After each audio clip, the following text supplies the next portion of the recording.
And the second discipline is community. Now, community is what is essential for us to listen to the voice of God. We have to listen together. But you can only create community when you feel that you are truly the beloved. When you truly feel that you are loved, then you can start forming community. Let me tell you what most communities look like, whether it's marriage or friendship or small little communities. It's like this. I'm lonely. I'm empty. I need someone to love me. I'm screaming for affection. And oh, there is someone else who also is lonely, who is also asking for affection. And maybe we should get together. And maybe we should connect. And maybe we should live together. And maybe we should be all for each other. And then suddenly you get locked into each other out of loneliness. And after a while you said, but I'm still lonely.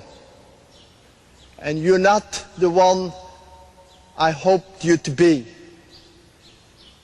Because some things you don't understand.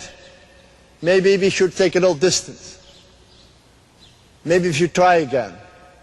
Maybe a little distance and try again. That's what we call friction. And a lot of our relationships, when they are born out of our immense need for the solution of our inner anguish, become very possessive.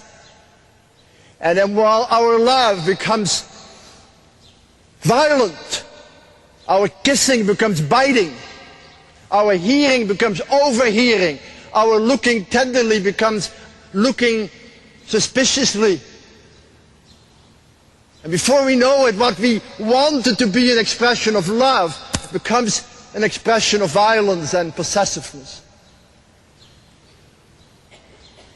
But when you truly believe that you are in communion, when you truly believe that there is a voice that calls you the beloved, you're not that, you're there.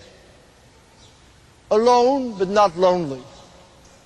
And there's another person there, alone, but not lonely. And two people can come together, each knowing about the voice of love, and forming home together.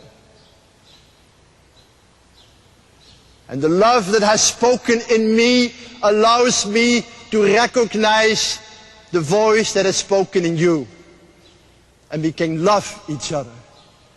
And we can be very, very, very close. But we can also have some open space at times. And leave each other some room. And create a place where new life can be born. Where new friendship can grow. Where guests can be welcomed. Where the child can be born. That is community. That is the discipline of community. That the voice of love that we have heard can be heard sounding in the other and calls us together to build home, to build family, to build community, to build a place of love. And I don't want to romanticize that for you. I tell you, it's not, I live in a community. It's 120 people. It's not easy. Someone once said to me, community is the place where the person you least want to live with always lives. And that's true. Jesus called the community of apostles together, and then suddenly there is this, and one will betray him. Community is not romanticism. But you can only live in community If in a deep way your heart is rooted in God, and then you can live even with people who are hard on you. And they might become people who purify your heart and deepen your love.